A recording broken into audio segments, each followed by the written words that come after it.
All the conversation around Diablo Immortal has been surrounding the new Druid class. Everyone has been talking Druid because it's the biggest part of the update for the year inside of the game, as we have been having an annual new class since Diablo Immortal dropped 3 years ago. I'm really lucky, and I guess so are you, because the NetEase team over in China put together these patch notes that demonstrate all of the skills and attacks of the Druid, making it really easy and precise for us to see exactly what everything does.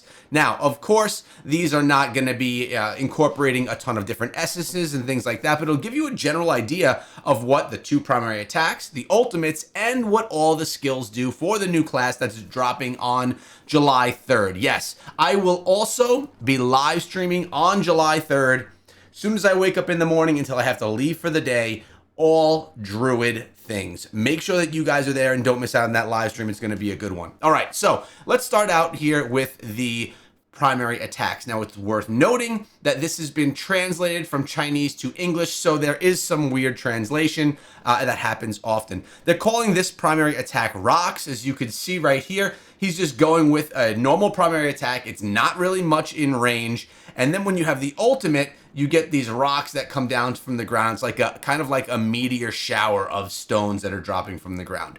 I will say, having played Druid, the primary attacks never seemed excessively strong. A lot of the strength come from the skills and from the transformations that we do with the class.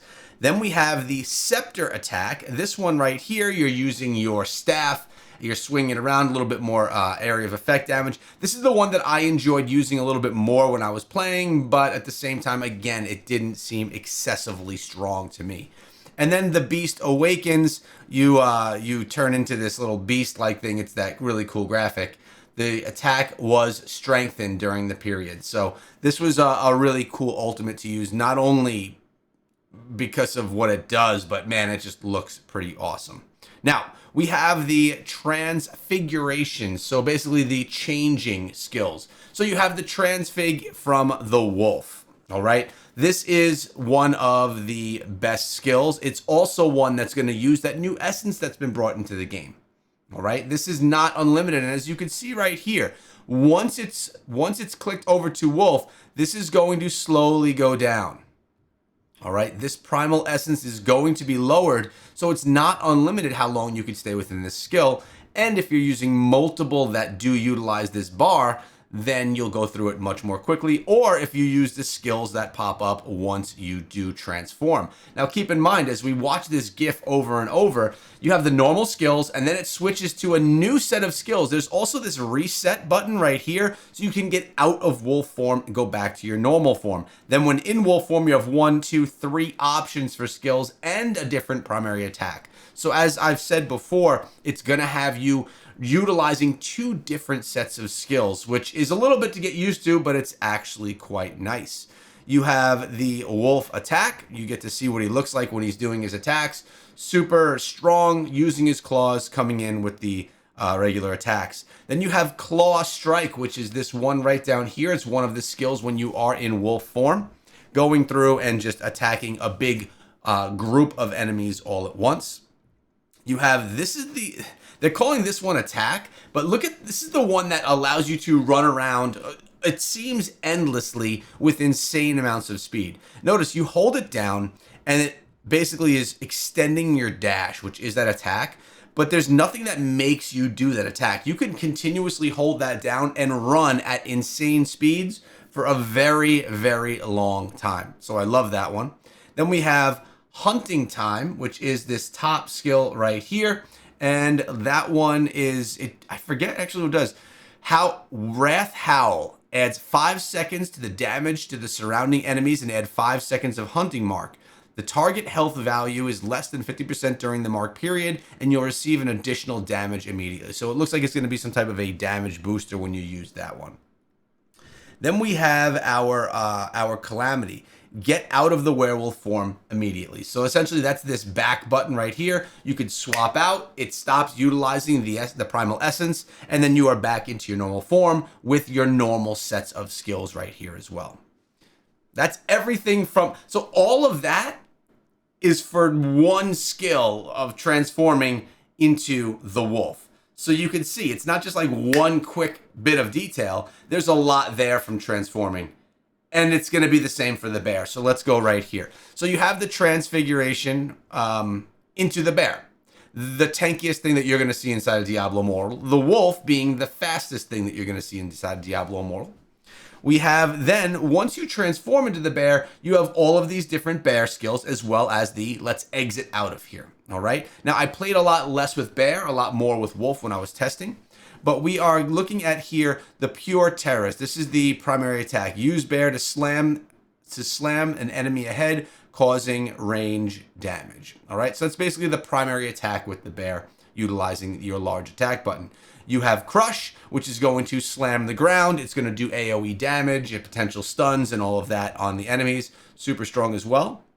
Collision is when you're going to be running forward. It's a dash forward, resulting in a stun of the enemies, knocking them back as well, and doing damage all at once. And then you have Wild Capture, which is this top skill over here. This one grabs 2 targets in front of them and collide with them, causing range damage and coma effects.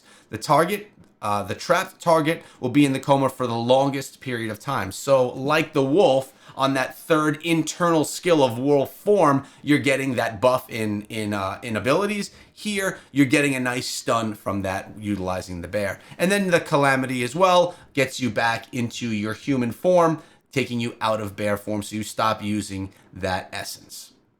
Now, we have the other skills. These skills are a bit more normal, what you guys are used to seeing inside of the game. They're calling this one Antlers, but really it's something steed.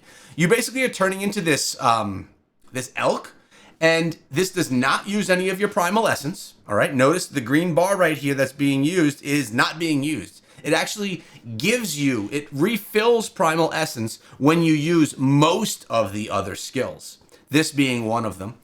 And you're going to do 3 leaps that are actually a little bit difficult to control. It's not like you just leap and go exactly where you want to go. It's going to take some learning. It offers some stuns. It offers area effect damage. I could see Antlers, or the steed, being used in PvP. It's very fast. It brings back some primal essence for you, and it's a nice stun effect. Definitely another cool transformation, and it's cool also that it doesn't have all the complexity like the bear and the wolf have.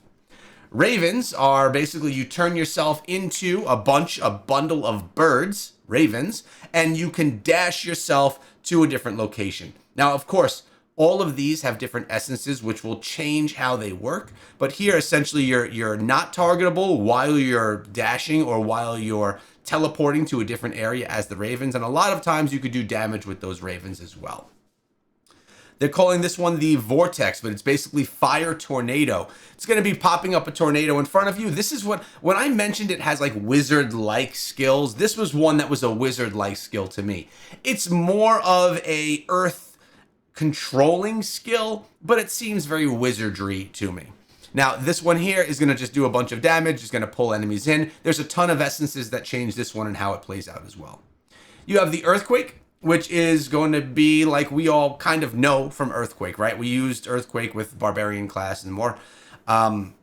It's going to knock them up. It's going to offer a stun. It's going to give you buffs after doing Earthquake as well. And of course, a bunch of essences will change how that works. But essentially, Earthquake is what we would expect. Notice all these skills are basically what we know already from Diablo Immortal and how they work, not utilizing the primal essence. Thorn armor was a really cool one. This one reminds me of the armor that you get bone spikes from the Necromancer. It allows you to be surrounded in a bunch of thorns. It acts as a shield for you and also does damage. So if you have enemies very close to you, it'll do damage to those enemies. Pillars of Thorns. This one is actually insane. It's not called Pillars of Thorns in North America, but this is the third skill, the third and only other skill that utilizes Primal Essence. Notice when it's being used, you're losing the Primal Essence right here.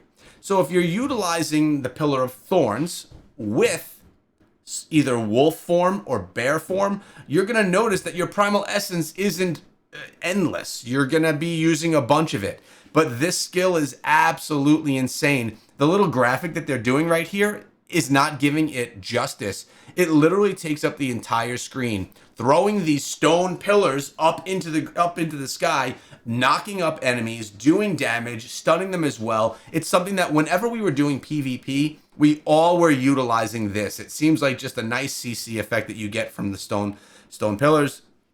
I think that most people are going to be utilizing this in some build. And remember, there's also going to be builds that don't utilize transformation whatsoever. And if those are the case, this will be the skill that leads that build. Barbaric Growth. What is this one? Let's take a look at the... this one looks like it's doing some shielding, possibly healing. Let the friendly units in range thrive. Obtain an additional upper life value over a period of time. Okay, so this is the one that's going to give you... Okay. This is the one that's going to give you immunity. It's going to give you increased life over an extended period of time. There's one of them that lasts for 3 minutes, and I'm wondering if this is the one which is going to allow you to just, do more damage, have immunity, have more health. It's going to be crazy. Then we have Life Areas. This is essentially the healing skill.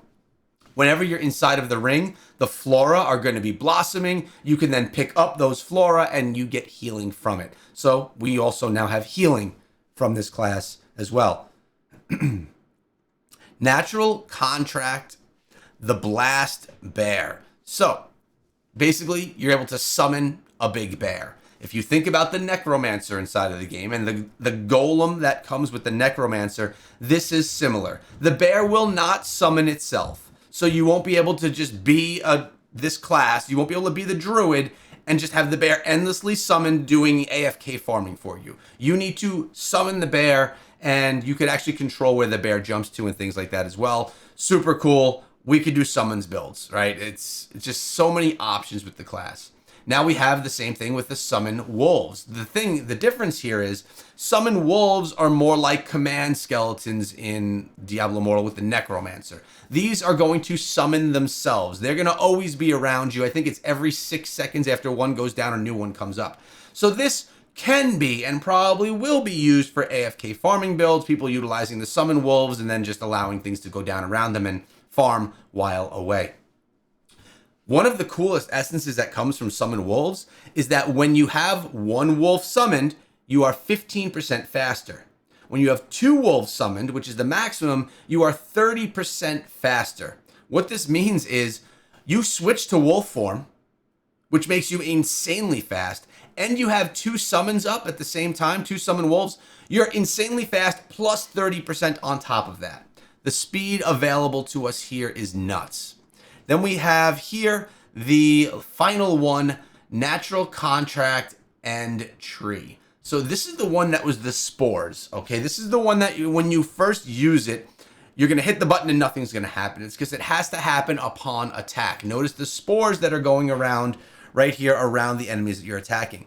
Each ordinary attack several times will produce a squid of trees that follow your attack, assisting in attacking the surrounding target. Passive. Consume 1 tree, make itself explosive, cause damage to the target within the specified range, and hold it active. So essentially here, these spores are going to attack with you. They'll go like in the skin of the enemies, and they have those explosion properties as well. These are all of the skills and all of the forms that we have for the Druid class. There's a lot to experiment with here. Both me as a content creator here on YouTube, you guys as players, and all of that is going to be possible on the 3rd, which is only, 5 days away from right now. Now, I will be live, as I mentioned. I hope that you guys can come hang out during the live stream. It's going to be a lot of fun. But it's also worth noting, guys, we are so close to 50,000 subscribers. We are only 500 subscribers away, and we're going to hit 50K. That would be awesome for a 3-year anniversary for Diablo Immortal for my channel to finally get to that mid-mark of the final goal of 100K. Hope you guys can share this video, share with your friends if they like Diablo Immortal, because this game's got a lot of great things going on with it, and I hope you enjoy it. I can't wait to see you guys in the live stream, and I hope you're excited for the update.